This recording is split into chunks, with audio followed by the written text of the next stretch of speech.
माया सेवा साधना जानिया हर राया। कहो नानक हम नीच करामा शरण परे की राखो शर्मा। कहो नानक हम नीच करामा शरण परे की राखो शर्मा। परम सत्कार सन्मान योग जुगो जुग अटल दीन दुनिया दे मालक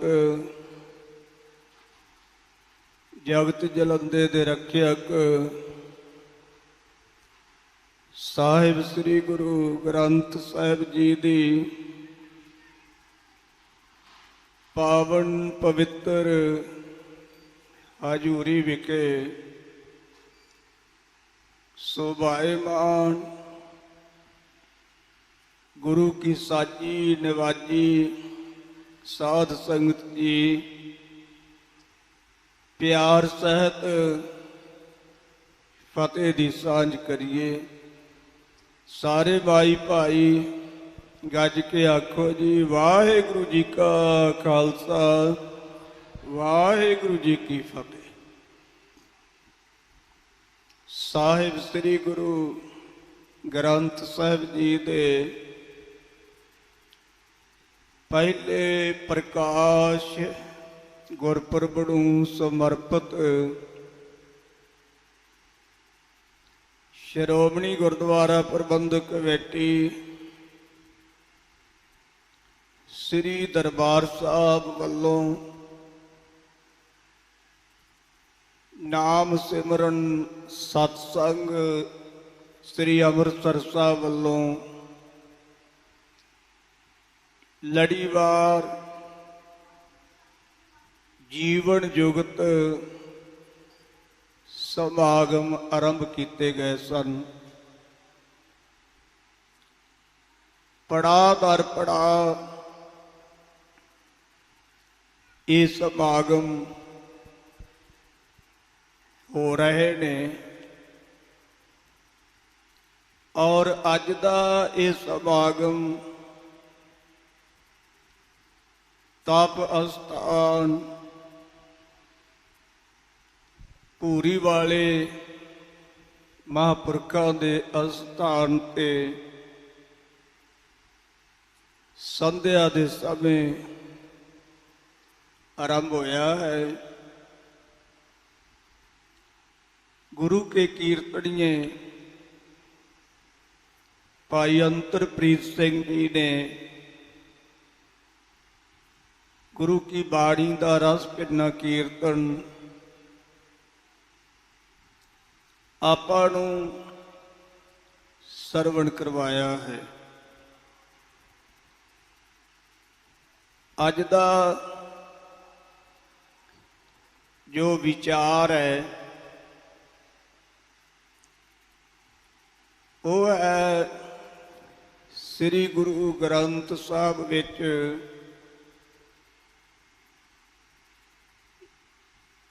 मनुखता दी महत्ता।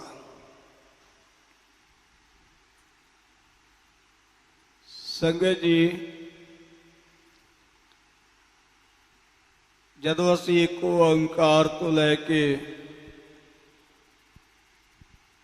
18-10-20 तक गुरु की बाणी नूं प्यार सहित पढ़ते अते विचारते हाँ। सतगुरां ने जिते समुची लुकाई नूं पावन उपदेश बख्शिश किया उत्ते खास तौर ते ਮਨੁੱਖਾਂ ਨੂੰ ਉਪਦੇਸ਼ ਬਖਸ਼ਿਸ਼ ਕੀਤਾ ਹੈ। ਕਿਉਂਕਿ ਭਗਤ ਕਬੀਰ ਸਾਹਿਬ ਜੀ ਦਾ ਫਰਮਾਨ ਹੈ, ਕਬੀਰ ਮਾਨਸ ਜਨਮ ਦੁਲੰਭ ਹੈ, ਹੋਏ ਨਾ ਬਾਰੈ ਬਾਰ। ਜਿਉ ਬਨ ਫਲ ਪਾਕੈ ਭੋਏ ਗਿਰਹਿ, ਬੌਰ ਨ ਲਾਗੇ ਡਾਰ। ਭਗਤ ਜੀ ਕਹਿੰਦੇ ਨੇ ਮਨੁੱਖਾ ਜਨਮ ਦੁਰਲੱਭ ਹੈ, ਕਠਿਨ ਪ੍ਰਾਪਤ ਹੁੰਦਾ ਸੰਗਤ ਜੀ। ਇਹ ਮਨੁੱਖਾ ਜਨਮ ਵਾਰ-ਵਾਰ ਸਾਨੂੰ ਪ੍ਰਾਪਤ ਨਹੀਂ ਹੁੰਦਾ। ਕਿਉਂਕਿ ਹਜ਼ੂਰ ਦਾ ਫਰਮਾਨ ਹੈ, ਇਤੋਂ ਛੁਟਕਿਆ ਠੌਰ ਨਾ ਪਾਏ। ਬੰਦਾ ਇਸ ਡੰਡੇ ਤੋਂ ਡਿੱਗਿਆ ਹੋਇਆ ਫਿਰ ਕਿਤੇ ਵੀ ਥਾਂ ਪ੍ਰਾਪਤ ਨਹੀਂ ਕਰਦਾ। ਸਤਿਗੁਰੂ ਜੀ ਕਹਿੰਦੇ ਨੇ, ਇਸ ਪੌੜੀ ਤੇ ਜੋ ਨਰ ਚੂਕੇ, ਸੋ ਆਏ ਜਾਏ ਦੁੱਖ ਪਾਏਂਦਾ। ਸੰਗਤ ਜੀ, ਜਿਵੇਂ ਇੱਕ ਪੌੜੀ ਦੇ 84 ਡੰਡੇ ਨੇ, ਬੰਦਾ 83 ਡੰਡੇ ਚੜ ਜਾਂਦਾ ਹੈ ਤੇ 84 ਡੰਡੇ ਤੋਂ ਉਹਦਾ ਪੈਰ ਤਿੜਕ ਜਾਵੇ ਤੇ ਉਹਦਾ ਕਿਤੇ ਹੱਥ ਨਹੀਂ ਪੈਂਦਾ। ਸਤਿਗੁਰੂ ਜੀ ਕਹਿੰਦੇ, ਇਸੇ ਤਰ੍ਹਾਂ ਜਿਹੜੀਆਂ 84 ਲੱਖ ਜੂਨਾਂ ਨੇ, ਇਹ ਇੱਕ ਪੌੜੀ ਹੈ ਤੇ ਮਨੁੱਖਾ ਜੀਵਨ ਇਸ ਪੌੜੀ ਦਾ ਆਖਰੀ ਡੰਡਾ ਹੈ। ਸੰਗਤ ਜੀ, ਜਿਹੜਾ ਮਨੁੱਖ ਇਸ ਮਨੁੱਖਾ ਰੂਪੀ ਡੰਡੇ ਤੋਂ ਡਿੱਗ ਪੈਂਦਾ ਹੈ, ਉਹ ਫਿਰ ਆਉਂਦਾ ਜਾਂਦਾ ਦੁੱਖ ਪਾਉਂਦਾ ਹੈ। ਸਤਿਗੁਰੂ ਪਾਤਸ਼ਾਹ ਜੀ ਨੇ ਸਾਨੂੰ ਸਮਝਾਇਆ ਹੈ, ਭਈ ਪ੍ਰਾਪਤ ਮਾਨੁਖ ਦੇਹੁਰੀਆ, ਗੋਬਿੰਦ ਮਿਲਣ ਕੀਏ ਤੇਰੀ ਬਰੀਆ। ਆਵਰ ਕਾਜ ਤੇਰੇ ਕਿਤਾ ਨਾ ਕਾਮ, ਮਿਲ ਸਾਧ ਸੰਗਤ ਭਜ ਕੇਵਲ ਨਾਮ। ਇਹ ਮਨੁੱਖਾ ਦੇ ਜਿਹੜੀ ਸਾਨੂੰ ਪ੍ਰਾਪਤ ਹੋਈ ਹੈ, ਸਤਿਗੁਰੂ ਪਾਤਸ਼ਾਹ ਜੀ ਕਹਿੰਦੇ ਨੇ, ਭਾਈ ਇਹ ਮਨੁੱਖਾ ਦੇ ਪਰਮਾਤਮਾ ਨੂੰ ਮਿਲਣ ਦੀ ਵਾਰੀ ਹੈ। 184 ਭਰਮਦਿਆਂ ਦੁਲੱਭ ਜਨਮ ਪਾਇਓਏ। 84 ਲੱਖ ਜੂਨਾਂ ਦਾ ਭਰਮਣ ਕਰਦਿਆਂ 84 ਲੱਖ ਜੂਨਾਂ ਵਿੱਚੋਂ ਦੁਰਲੱਭ ਮਨੁੱਖਾ ਦੇ ਹੀ ਪ੍ਰਾਪਤ ਹੁੰਦੀ ਹੈ। ਪਰ ਇਹ ਹੋਈ ਕਾਹਦੇ ਵਾਸਤੇ? ਸਤਿਗੁਰੂ ਜੀ ਕਹਿੰਦੇ, ਗੋਬਿੰਦ ਮਿਲਣ ਕੀਏ ਤੇਰੀ ਬਰੀਆ। ਪਰਮਾਤਮਾ ਨੂੰ ਮਿਲਣ ਦੀ ਇਹ ਤੇਰੀ ਵਾਰੀ ਹੈ। ਪਰ ਬੰਦਾ ਮਾਤਲੋਕ ਵਿੱਚ ਆਉਂਦਾ ਹੈ ਤੇ ਪਰਮੇਸ਼ਰ ਇਹਨੂੰ ਭੁੱਲ ਜਾਂਦਾ ਹੈ। ਹਜ਼ੂਰ ਕਹਿੰਦੇ ਨੇ, ਵਿੱਚੋਂ ਗਰਭੈ ਨਿਕਲ ਆਇਆ, ਖਸਮ ਵਿਸਾਰ ਦੁਨੀ ਚਿਤ ਲਾਇਆ। ਜਿਉਂ ਹੀ ਇਹਦਾ ਜਨਮ ਹੋਇਆ, ਮਾਤਾ ਦੇ ਉਦਰ ਤੋਂ ਬਾਹਰ ਮਾਤ ਲੋਕ ਵਿੱਚ ਆਇਆ ਤੇ ਰੋਇਆ। ਪਰਿਵਾਰ ਨੇ ਵਿਚਾਰਿਆ ਵੀ ਇਹਨੂੰ ਭੁੱਖ ਲੱਗੀ ਹੈ। ਝਟਪਟ ਉਹਨਾਂ ਨੇ ਸ਼ਹਿਦ ਦੇ ਨਾਲ ਉਂਗਲ ਭਿਉਂ ਕੇ ਇਹਦੇ ਮੂੰਹ ਵਿੱਚ ਪਾਈ ਤੇ ਸੰਗਤ ਜੀ ਉਹ ਲਿਵ ਜਿਹੜੀ ਮਾਤਾ ਦੇ ਉਦਰ ਵਿੱਚ ਇਹਦੀ ਵਾਹਿਗੁਰੂ ਨਾਲ ਜੁੜੀ ਹੋਈ ਸੀ ਉਹ ਟੁੱਟ ਗਈ। ਤੇ ਸਤਿਗੁਰੂ ਜੀ ਕਹਿੰਦੇ ਦੁਨੀ ਚਿੱਤ ਲਾਇਆ। ਹੁਣ ਦੁਨੀਆ ਨਾਲ ਚਿੱਤ ਲੱਗ ਗਿਆ। ਪਹਿਲੇ ਪਿਆਰ ਲੱਗਾ ਤਣ ਦੁੱਧ, ਦੂਜੇ ਮਾਏ ਬਾਪ ਕੀ ਸੁੱਧ, ਤੀਜੇ ਭਈਆ ਭਾਬੀ ਬੇਬ, ਚੌਥੇ ਪਿਆਰ ਉਪਰਨੀ ਖੇਡ, ਪੰਜਵੇਂ ਕਾੜ ਪੀਣ ਕੀ ਧਾਤ, ਛੇਵਾਂ ਕਾਮ ਨ ਪੁੱਛੈ ਜਾਤ, ਸਤਵੇਂ ਸੰਜ ਕੀਆ ਘਰਵਾਸ,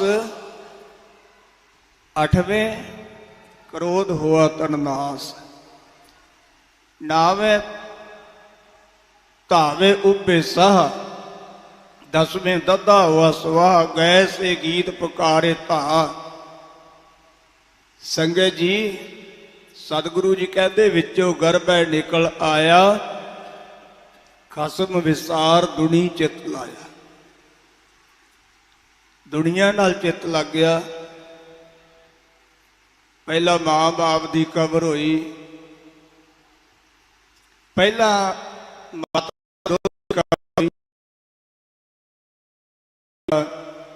ਫਿਰ ਮਾਂ ਬਾਪ ਦੀ ਕਬਰ ਹੋਈ, ਫਿਰ ਭੈਣ ਭਰਾਵਾਂ ਦੀ, ਫਿਰ ਮਨ ਵਿੱਚ ਚਾਅ ਪੈਦਾ ਹੋਇਆ ਖੇਡਣ ਦਾ। ਇਉਂ ਦੁਨੀਆ ਦੇ ਨਾਲ ਇਹਦਾ ਜਿਹੜਾ ਚਿੱਤ ਸੀ ਉਹ ਲੱਗ ਗਿਆ। ਪਰ ਜਿਸ ਪ੍ਰਯੋਜਨ ਵਾਸਤੇ, ਜਿਸ ਮਕਸਦ ਵਾਸਤੇ ਇਹ ਜੀਵ ਮਨੁੱਖਾ ਦੇਹੀ ਲੈ ਕੇ ਮਾਤਲੋਕ ਵਿੱਚ ਆਇਆ ਸੀ, ਉਹ ਇਹਨੂੰ ਸਭ ਕੁਝ ਵਿਸਰ ਗਿਆ, ਭੁੱਲ ਗਿਆ। ਹਾਂ, ਜੇ ਕਿਤੇ ਮਾਤਾ ਪਿਤਾ ਇਸ ਬੱਚੇ ਨੂੰ ਚੇਤਾ ਕਰਾਉਣ ਤੇ ਫਿਰ ਇਹ ਵਾਹਿਗੁਰੂ ਗੁਰਮੰਤਰ ਦਾ ਅਭਿਆਸ ਕਰਨ ਲੱਗ ਪੈਂਦਾ ਹੈ। ਗੁਰਬਾਣੀ ਵਿੱਚ ਦੋ ਬੱਚਿਆਂ ਦਾ ਜ਼ਿਕਰ ਆਇਆ ਸੰਗਤ ਜੀ, ਦੋ ਬੱਚਿਆਂ ਦਾ। 5 ਬਰਖ ਕੋ ਅਨਾਥ ਧਰੂ ਬਾਰਕ, ਹਰ ਸਿਮਰਤ ਅੰਮ੍ਰਿ ਅਟਾਰੇ। 5 ਸਾਲਾਂ ਦਾ ਧਰੂ ਹੈ। ਜਦੋਂ ਉਹਨੂੰ ਸੋਝੀ ਹੋਈ ਵਾਹਿਗੁਰੂ ਦੀ ਭਗਤੀ ਕਰਨ ਦੀ, ਸਾਖੀ ਬੜੀ ਲੰਬੀ ਚੌੜੀ ਹੈ, ਸਮਾਂ ਇੰਨਾ ਬਹੁਤਾ ਨਹੀਂ।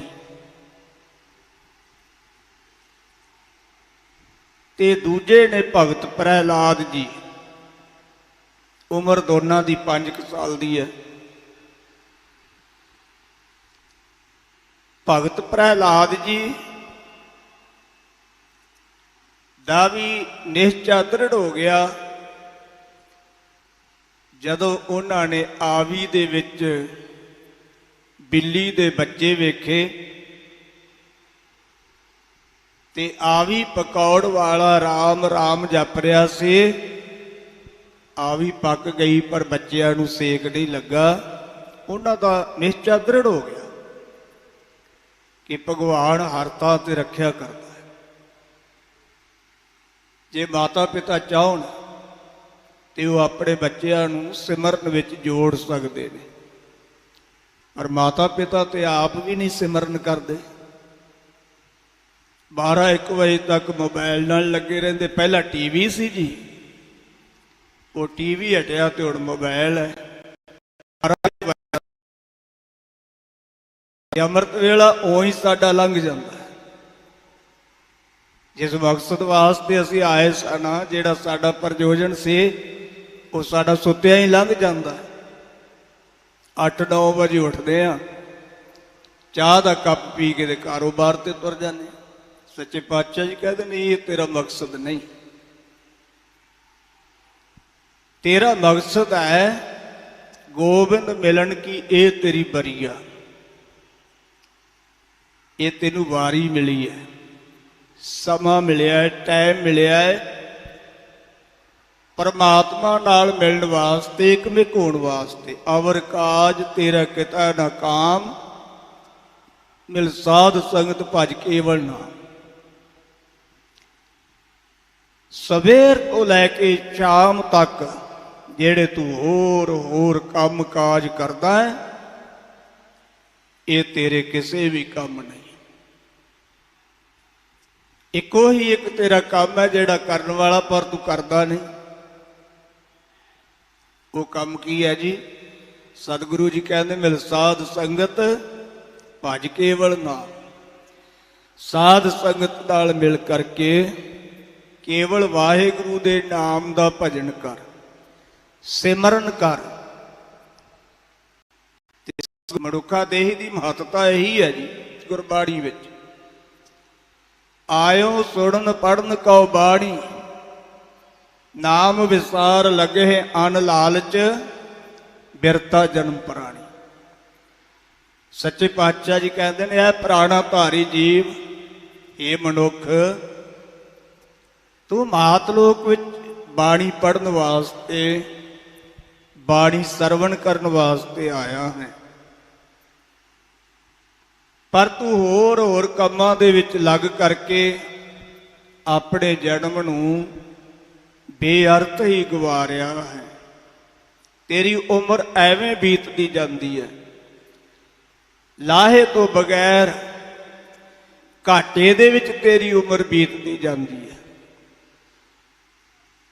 सच्चे पातशाह जी कहते ने कि ये जिहड़ी देह है ना, इनू देवते भी याद करते हैं कि महाराज कृपा करो ते सानू मनुखा देह ही बख्शिश करो। असी मनुखा देह विच आके अमृत वेले उठ के इशनान करके, सिमरन करके, बाणी पढ़ के, पुण्य दान करके, संगत करके, सेवा करके अपने जीवन नूं सफल करके मुक्त होइए। देवते मुक्त नहीं गे। ताई हजूर ने कहा ने इस देही को सिमरै देव, सो देही भज हर की सेव। ते सानू देह प्राप्त हुई है। सतगुरु जी कहते भाई इस देही नूं ना आसे पासे ला के बेअर्थ ना गवा। जिस मकसद वास्ते तू आया है, सिमरन भजन विच जुड़ के ते इनू सफल कर।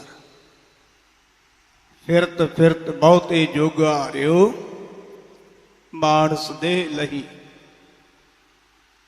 सतगुरु गुरु तेग बहादुर साहब जी कहते हैं एक जन्म की गल नहीं, बहुत युगां का भरमण करता रहा। बहुत युगां के भरमण तो बाद तैनू ये मनुखा देही प्राप्त हुई है। नानक कहत सिमरन की बरिया। सतगुरु पातशाह जी कहते भाई ये सिमरन का वेला है, तू वाहिगुरु का सिमरन कर। सिमरन क्यों नहीं करता? वाहिगुरु नूं चेते कर। नानक कहत मिलन की बरिया, सिमरत कहा नहीं। ये वेला वाहिगुरु नाल मिलन दा है, एक मिक होण दा है, तू सिमरन क्यों नहीं करता? सिख धर्म दे अंदर दो गुरसिखां दा जीवन आउंदा है, जिन्हां दी उम्र केवल बरोबर है। वो दो गुरसिख ने ब्रह्म ज्ञानी बाबा बुढ़ा साहब जी ते दूजे गुरसिख ने भाई तारू जी पोपट जी। ये दोनों गुरसिख धन श्री गुरु नानक देव सच्चे पातशाह जी की चरण शरण में हाजिर हुए। जदों सतगुरु गुरु नानक देव जी जगत जलंदे नूं तारदे हुए ਸੰਗਤ ਜੀ ਭਾਈ ਤਾਰੂ ਕੋਵੜ ਜੀ ਦੇ ਲਾਗੇ ਬੰਨੇ ਗਏ, ਆਸਣ ਲਾਇਆ। ਅੰਮ੍ਰਿਤ ਵੇਲੇ 3 ਪਹਿਰ ਰਾਤ ਰਹਿੰਦਿਆਂ ਆਸਾ ਦੀ ਵਾਰ ਦਾ ਕੀਰਤਨ ਰੱਬ ਹੋ ਜਾਂਦਾ ਹੈ। ਤੇ ਭਾਈ ਤਾਰੂ ਜੀ ਪੋਪਟ ਘਰੋਂ 10 ਸਾਲ ਦੀ ਉਮਰ ਹੈ। ਸਤਿਗੁਰੂ ਪਾਤਸ਼ਾਹ ਜੀ ਨੇ ਵੇਖਿਆ ਤੇ ਜਦੋਂ ਆਸਾ ਦੀ ਵਾਰ ਦਾ ਭੋਗ ਪੈਂਦਾ ਹੈ, ਇਹ ਬੱਚਾ ਉੱਠ ਕੇ ਘਰ ਨੂੰ ਚਲਾ ਜਾਂਦਾ। ਇੱਕ ਦਿਨ ਸਤਿਗੁਰੂ ਜੀ ਨੇ ਕਿਹਾ ਇਹਨੂੰ ਰੋਕ ਲਿਓ ਜੇ, ਜਾਵੇ ਨਾ। ਇੱਕ ਦਿਨ ਗੁਰਸਿੱਖਾਂ ਨੇ ਰੋਕ ਲਿਆ। ਭੋਗ ਤੋਂ ਉਪਰੰਤ ਹਜੂਰ ਨੇ ਪੁੱਛਿਆ, ਬੇਟਾ ਤੇਰੀ ਉਮਰ ਬੜੀ ਛੋਟੀ ਹੈ, ਇਸ ਉਮਰ ਦੇ ਬੱਚੇ ਤਾਂ ਸਵੇਰੇ ਸੁੱਤੇ ਪਏ ਨਹੀਂ ਉੱਠਦੇ, ਤੇ ਤੂੰ ਪਹਿਰ ਰਾਤ ਰਹਿੰਦੀ ਉੱਠ ਕੇ ਕਿਵੇਂ ਦੀ ਵਾੜ ਵਿੱਚ ਆ ਜਾਂਦਾ? ਆਖਿਆ, ਸਤਿਗੁਰੂ ਮੇਰੇ ਮਨ ਵਿੱਚ ਵੈਰਾਗ ਪੈਦਾ ਹੋਇਆ ਹੈ, ਮੈਨੂੰ ਮੌਤ ਤੋਂ ਡਰ ਲੱਗਦਾ ਹੈ।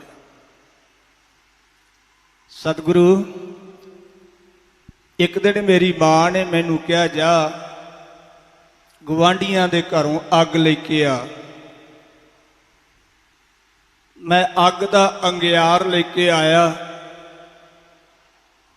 ਮਾਂ ਮੇਰੀ ਕਹਿਣ ਲੱਗੀ, ਅੰਗਿਆਰ ਠੰਡਾ ਹੋ ਰਿਹਾ ਹੈ, ਤੂੰ ਹੁਣ ਨਿੱਕੀਆਂ ਨਿੱਕੀਆਂ ਲੱਕੜਾਂ ਇਕੱਠੀਆਂ ਕਰਕੇ ਤੇ ਅੱਗ ਪਾ। ਮੈਂ ਆਖਿਆ, ਮਾਂ ਪਹਿਲਾਂ ਵੱਡੀਆਂ ਲੱਕੜਾਂ ਲਾ ਲਵਾਂ। ਮਾਂ ਕਹਿਣ ਲੱਗੀ, ਨਹੀਂ ਬੇਟਾ, ਪਹਿਲਾਂ ਨਿੱਕੀਆਂ ਲੱਕੜਾਂ ਨੂੰ ਅੱਗ ਲੱਗੇਗੀ ਤੇ ਫਿਰ ਵੱਡੀਆਂ ਨੂੰ ਲੱਗਦੀ ਹੈ। ਮਹਾਰਾਜ ਉਦੋਂ ਮੇਰੇ ਮਨ ਵਿੱਚ ਵਿਰਾਗ ਪੈਦਾ ਹੋ ਗਿਆ ਵੀ ਮੌਤ ਪਹਿਲਾਂ ਛੋਟਿਆਂ ਨੂੰ ਹੀ ਖੜਦੀ ਹੈ, ਵੱਡਿਆਂ ਨੂੰ ਬਾਅਦ ਵਿੱਚ ਲਿਜਾਂਦੀ ਹੈ। ਸਤਿਗੁਰੂ ਪਾਤਸ਼ਾਹ ਜੀ ਦੇ ਚਰਨਾਂ ਵਿੱਚ ਜਦੋਂ ਉਹਨੇ ਇਹ ਸਾਰੀ ਆਪਦੇ ਜੀਵਨ ਦੀ ਕਹਾਣੀ ਦੱਸੀ ਤੇ ਸੰਗਤ ਜੀ ਹਜ਼ੂਰ ਨੇ ਪਾਵਨ ਉਪਦੇਸ਼ ਦਿੱਤਾ। ਉਪਦੇਸ਼ ਦੇ ਕੇ ਗੁਰਸਿੱਖੀ ਦੇ ਨਾਲ ਜੋੜ ਦਿੱਤਾ। ਇਹ ਕਿਹਾ ਆਪਦਾ ਜੀਵਨ ਸਫਲਾ ਕਰੋ। ਭਾਈ ਤਾਰੂ ਜੀ ਪੋਪਟ, ਜਿਨ੍ਹਾਂ ਨੇ ਲਾਹੌਰ ਦੇ ਵਿੱਚ ਇੱਕ ਸਮੇਂ ਲੱਗੀ ਹੋਈ ਅੱਗ ਵਿੱਚੋਂ ਅਨੇਕਾਂ ਜੀਵਾਂ ਨੂੰ ਬਚਾਉਣਾ ਕੀਤਾ ਸੀ। ਔਰ ਦੂਜੇ ਗੁਰਸਿੱਖ ਬ੍ਰਹਮ ਗਿਆਨੀ ਬਾਬਾ ਬੁੱਢਾ ਸਾਹਿਬ ਜੀ, ਉਹਨਾਂ ਦੀ ਵੀ ਉਮਰ ਇੰਨੀ ਕੀ ਹੈ, 10 ਸਾਲ ਦੀ। ਜਦੋਂ ਰਮਦਾਸ ਦੀ ਧਰਤੀ ਤੇ ਮਿਲਾਪ ਹੋਇਆ, ਸਤਿਗੁਰਾਂ ਨੂੰ ਦੁੱਧ ਛਕਾਇਆ। ਆਖਿਆ, ਮਹਾਰਾਜ ਮੈਨੂੰ ਨਾਮ ਦਾਨ ਬਖਸ਼ਿਸ਼ ਕਰੋ, ਮੈਨੂੰ ਮੁਕਤ ਕਰ ਦਿਓ। ਸਤਿਗੁਰੂ ਜੀ ਨੇ ਪੁੱਛਿਆ, ਤੁਹਾਡਾ ਨਾਮ ਕੀ ਹੈ? ਕਹਿਣ ਲੱਗਾ, ਮਾਪਿਆਂ ਨੇ ਬੂੜਾ ਰੱਖਿਆ। ਮਹਾਰਾਜ ਜੀ ਕਹਿੰਦੇ, ਗੱਲਾਂ ਤੂੰ ਬੁੱਢਿਆਂ ਵਰਗੀਆਂ ਕਰਦਾ, ਉਮਰ ਤੇਰੀ ਬੜੀ ਛੋਟੀ ਹੈ ਤੇ ਤੈਨੂੰ ਮੁਕਤ ਹੋਣ ਦਾ ਕਿਧਰੋਂ ਚਾਅ ਚੜ ਗਿਆ? ਕਹਿਣ ਲੱਗਾ, ਸੱਚੇ ਪਾਤਸ਼ਾਹ,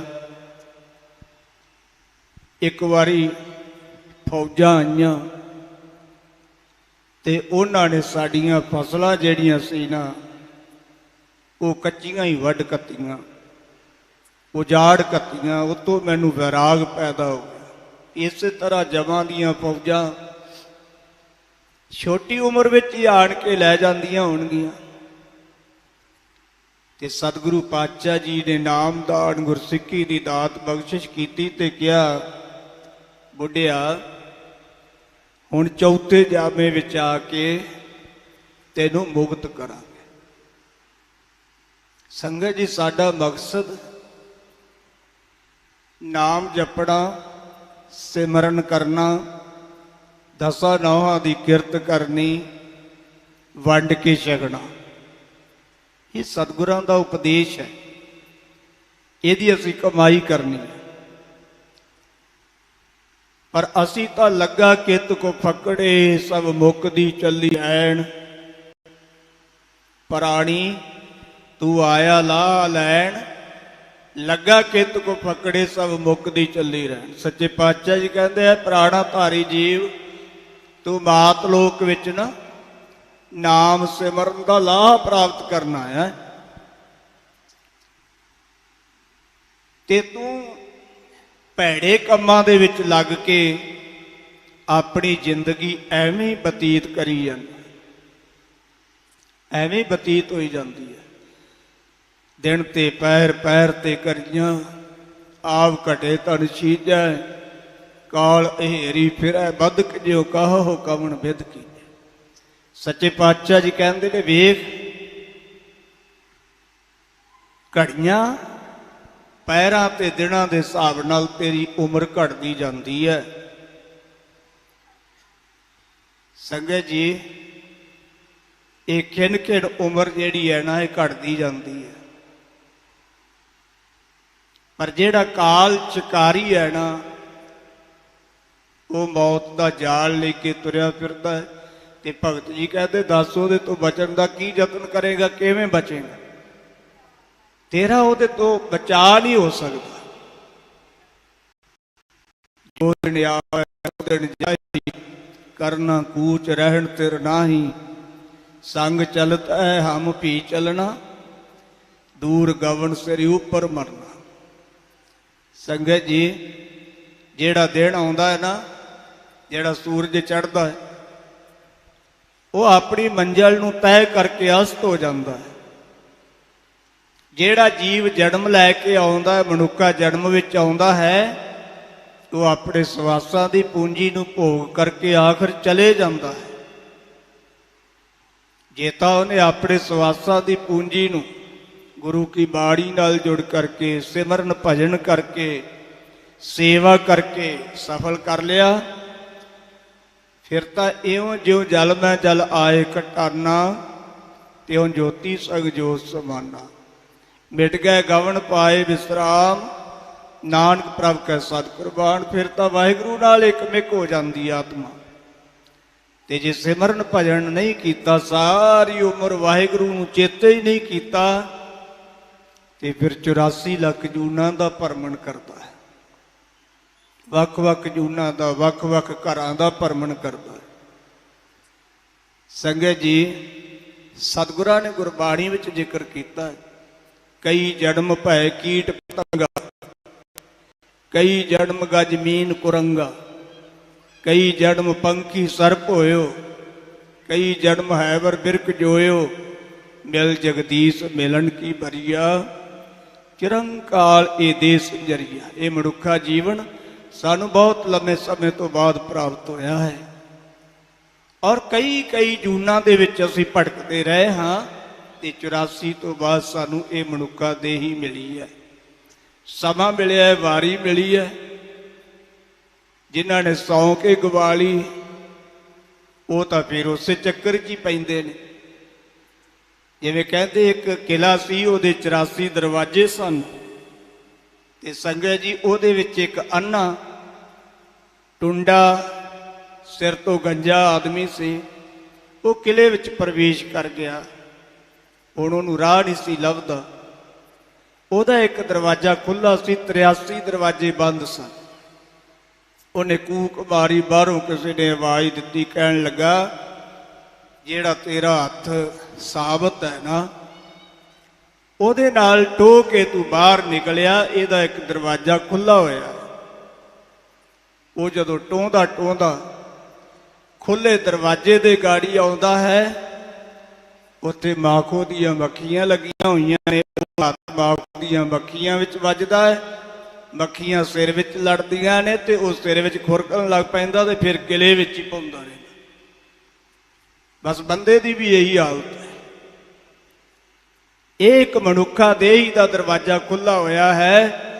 ਬਾਕੀ 83 ਲੱਖ ਜੂਨਾਂ, 83,99,000 ਜੂਨਾਂ ਦੇ ਦਰਵਾਜ਼ੇ ਬੰਦ ਨੇ ਸੰਗਤ ਜੀ। ਤੇ ਜੇ ਵਾਹਿਗੁਰੂ ਦੇ ਸਿਮਰਨ ਵਿੱਚ ਜੁੜ ਕਰਕੇ ਇਹਦੇ ਵਿੱਚੋਂ ਨਿਕਲ ਗਿਆ ਤੇ ਨਿਕਲ ਗਿਆ, ਜੇ ਨਾ ਨਿਕਲਿਆ ਤੇ ਫਿਰ ਇਹਦੇ ਵਿੱਚ ਹੀ ਪਾਉਂਦਾ ਰਹਿੰਦਾ। ਮਨੁੱਖਾ ਦੇਹੀ ਬਹੁਤ ਦੁਰਲੱਭ ਹੈ, ਕਠਿਨ ਹੈ। ਸੰਗਤ ਜੀ, ਸਤਿਗੁਰੂ ਰਹਿਮਤ ਕਰਨ, ਇਹਨੂੰ ਅਜਾਈ ਨਾ ਗਵਾਈਏ। ਇਹ ਤੇਰੀ ਅਵਸਰ, ਇਹ ਤੇਰੀ ਬਾਰ, ਘਟ ਭੀਤਰ ਤੂੰ ਦੇਖ ਵਿਚਾਰ, ਅਜੇ ਤੇਰੇ ਕੋਲ ਸਮਾਂ ਹੈ। ਜਿਵੇਂ ਸਿਆਣੇ ਕਹਿ ਦਿੰਦੇ ਨਾ, ਡੁੱਲਿਆ ਬੇਰਾਂ ਦਾ ਕੁਝ ਨਹੀਂ ਵਿਗੜਿਆ, ਡੁੱਲਿਆਂ ਚੌਲਾਂ ਦਾ ਅਜੇ ਕੁਝ ਨਹੀਂ ਵਿਗੜਿਆ, ਪਰ ਜਦੋਂ ਹੱਥੋਂ ਸਮਾਂ ਨਿਕਲ ਗਿਆ ਫਿਰ ਤੂੰ ਕੁਝ ਨਹੀਂ ਕਰ ਸਕੇਗਾ, ਫਿਰ ਤਾਂ ਤੂੰ ਪਛਤਾਵਾ ਹੀ ਕਰ ਸਕਦਾ ਹੈ। ਸੋ ਸਤਿਗੁਰੂ ਕਿਰਪਾ ਕਰਨ। ਮਨੁੱਖਾ ਦੇਹੀ ਦੀ ਮਹਾਨਤਾ ਬਹੁਤ ਵੱਡੀ ਹੈ ਸੰਗਤ ਜੀ। ਮਨੁੱਖ ਵੱਡੇ ਵੱਡੇ ਖੂੰਖਾਰ ਜਾਨਵਰਾਂ ਨੂੰ ਵਸ ਵਿੱਚ ਕਰ ਲੈਂਦਾ ਹੈ। ਇਸੇ ਕਰਕੇ ਹਜ਼ੂਰ ਨੇ ਕਿਹਾ ਨਾ, ਅਵਰ ਜੋਨ ਤੇਰੀ ਪਨਿਹਾਰੀ, ਇਸ ਧਰਤੀ ਮੈਂ ਤੇਰੀ ਸਿਕਦਾਰੀ। ਐ ਬੰਦੇ ਤੂੰ ਇਸ ਧਰਤੀ ਦਾ ਸਰਦਾਰ ਹੈ, ਬਾਕੀ ਸਾਰੀਆਂ ਜੂਨਾਂ ਤੇਰਾ ਪਾਣੀ ਭਰਨ ਵਾਲੀਆਂ ਨੇ, ਉਹ ਤੇਰੀਆਂ ਦਾਸੀਆਂ ਨੇ, ਤੇਰੀ ਸੇਵਾ ਕਰਨ ਵਾਸਤੇ ਵਾਹਿਗੁਰੂ ਨੇ ਪੈਦਾ ਕੀਤੀਆਂ ਨੇ। ਪਰ ਤੂੰ ਆਪਣੇ ਮਕਸਦ ਨੂੰ, ਆਪਣੇ ਪ੍ਰਯੋਜਨ ਨੂੰ ਨਾ ਸਮਝਦਾ ਹੋਇਆ ਉਹਨਾਂ ਜੂਨਾਂ ਤੋਂ ਡਰੀ ਜਾਂਦਾ ਹੈ ਜਿਹੜੀਆਂ ਜੂਨਾਂ ਤੇਰਾ ਪਾਣੀ ਭਰਨ ਵਾਲੀਆਂ ਨੇ। ਹੁਣ ਕਈ ਮਨੁੱਖਾਂ ਨੇ ਸ਼ੇਰ ਵਸ ਕੀਤੇ ਹੁੰਦੇ ਨੇ, ਕਈਆਂ ਨੇ ਹਾਥੀ ਵਸ ਕੀਤੇ ਹੁੰਦੇ ਨੇ, ਕਈਆਂ ਨੇ ਸੱਪ ਵਸ ਕੀਤੇ ਹੁੰਦੇ ਨੇ। ਤੇ ਸਤਿਗੁਰੂ ਜੀ ਕਹਿੰਦੇ ਜੇ ਤੂੰ ਇੱਕ ਵਾਹਿਗੁਰੂ ਨਾਲ ਜੁੜ ਜਾਵੇਂ, ਆਪਣੇ ਜੀਵਨ ਨੂੰ ਸਫਲਾ ਕਰ ਲਵੇਂ, ਤੇ ਫਿਰ ਸਾਰੀ ਸ੍ਰਿਸ਼ਟੀ ਤੇਰੇ ਵੱਸ ਹੋ ਜਾਵੇਗੀ। ਇੰਨੀਆਂ ਕੁ ਬੇਨਤੀਆਂ ਪ੍ਰਵਾਨ ਕਰਨੀਆਂ ਜੀ। ਸਤਿਗੁਰੂ ਜੀ ਦਾ ਕੋਟਾਨ ਕੋਟ ਸ਼ੁਕਰ। ਆਪ ਸਮੁੱਚੀਆਂ ਸੰਗਤਾਂ ਦਾ ਬਹੁਤ ਬਹੁਤ ਧੰਨਵਾਦ। ਸਾਰੇ ਮਹਾਂਪੁਰਖਾਂ ਦਾ, ਸੰਗਤ ਦਾ, ਗਿਆਨੀ ਜਗਦੇਵ ਸਿੰਘ ਜੀ ਦਾ, ਸਾਰਿਆਂ ਦਾ ਬਹੁਤ ਬਹੁਤ ਧੰਨਵਾਦੀ ਹਾਂ। ਅੰਮ੍ਰਿਤ ਛਕੋ, ਤਿਆਰ ਬਰ ਤਿਆਰ ਹੋਵੋ, ਸੌਂ ਕੇ ਰਾਤਾਂ ਨਾ ਗਵਾਓ। ਸਿਮਰਨ ਭਜਨ ਵਿੱਚ ਜਿੰਨਾ ਵੀ ਜੁੜਿਆ ਜਾਵੇ, ਜਿੰਨੀ ਵੱਧ ਤੋਂ ਵੱਧ ਬਾਣੀ ਪੜ੍ਹੀ ਜਾਵੇ, ਜ਼ਰੂਰ ਪੜ੍ਹਿਆ ਕਰੋ, ਤਾਂ ਕਿ ਭਾਈ ਇਹ ਮਨੁੱਖਾ ਜਨਮ ਜਿਹੜਾ ਦੁਰਲੱਭ ਹੈ ਇਹ ਸਫਲਾ ਹੋ ਜਾਵੇ। ਸਫਲ ਭਈ ਸਫਲ ਯਾਤਰਾ, ਆਵਣ ਜਾਣ ਰਹੇ ਮਿਲੇ ਸਾਧਾ। ਅਸੀਂ ਯਾਤਰਾ ਤੇ ਆਏ ਹਾਂ ਤੇ ਯਾਤਰਾ ਸਾਡੀ ਸਫਲ ਹੋ ਜਾਵੇ। ਇੰਨੀਆਂ ਬੇਨਤੀਆਂ ਪ੍ਰਵਾਨ ਕਰਨੀਆਂ। ਫਿਰ ਸਾਰਿਆਂ ਦਾ ਬਹੁਤ ਬਹੁਤ ਧੰਨਵਾਦ। ਵਾਹਿਗੁਰੂ ਜੀ ਕਾ ਖਾਲਸਾ, ਵਾਹਿਗੁਰੂ ਜੀ ਕੀ ਫਤਿਹ।